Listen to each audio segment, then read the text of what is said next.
the police sent six officers to go and arrest a middle-aged couple for comments that they made in a WhatsApp group. Well, since coming to office, I can announce today we've returned more than 24,000 people who have no right to be here. That would have taken the Rwanda scheme 80 years to achieve. That's what I mean about not giving in to gimmicks. Just focusing our efforts and resources on the nuts and bolts of removing people, getting the asylum system working properly. That's how we've delivered the highest return rates for 8 years and the 4 biggest return flights ever. We're also ramping up the deportation of foreign national offenders, with a new team of specialist frontline staff going into our prisons, speeding up the removal of prisoners who have no right to be in this country. The point that I try to make to our European friends, and I think that they're our friends, I believe that, I know President Trump does, is that friendship is based on shared values. You do not have shared values if you're jailing people for saying we should close down our border. You don't have shared values if you cancel elections because you don't like the result, and that happened in Romania. You do not have shared values if you're so afraid of your own people that you silence them and shut them up. So let's have shared values. Let's defend democracy. Let's have free expression, not just in the United States, but all over the Western world. That is the path to strong alliances in Europe. No shortcuts, no gimmicks, just the hard graph of sleeves rolled up practical government, securing our borders, getting a grip on illegal migration, and delivering our plan for change.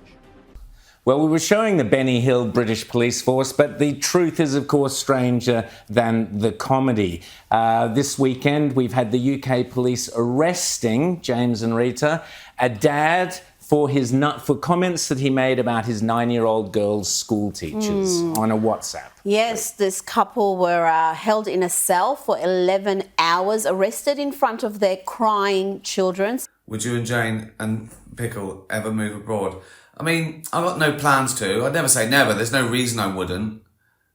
And I love England. I love visiting loads of countries. Now, there's countries I can't imagine living in. I can imagine living in loads of countries.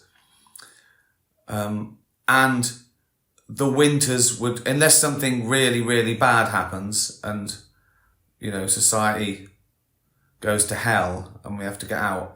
So you can just imagine how traumatised those poor kids are. And James, after a 5-week investigation, there's no case to answer. We don't know what they posted in that WhatsApp group that alerted the police and had so many of them show up to their home to arrest them. Well, if you think there's free speech in the UK, you're kidding yourself at this point. Exactly. Well, you know, this is the thing. I mean, look at the footage you see there on the screen. The police sent six officers to go and arrest a middle-aged couple for comments that they made in a WhatsApp group. Now, we don't know what the comments were, so, you know, but there's no indication that they were anything sort of threatening or anything like that. The best indication that we've gotten from news reports is that they were complaining about the recruitment teacher for a new teacher at their school. I can't imagine being bothered to move out of England. But that's the time I think about it. In January and February when it's raining. When I get up and it's just raining and I can't even go for a walk, I go, fucking hell. Fucking England. Fuck's sake. Yeah, I don't mind winters. I don't mind if it's -10, if it's dry and I can still get about.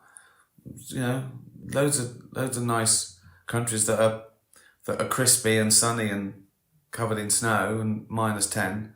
Just this drizzle. Just when you wake up and it's like you're in a fucking cloud. Sort of literally and metaphorically. It's just depressing, isn't it? But most of the time, it's all right, isn't it?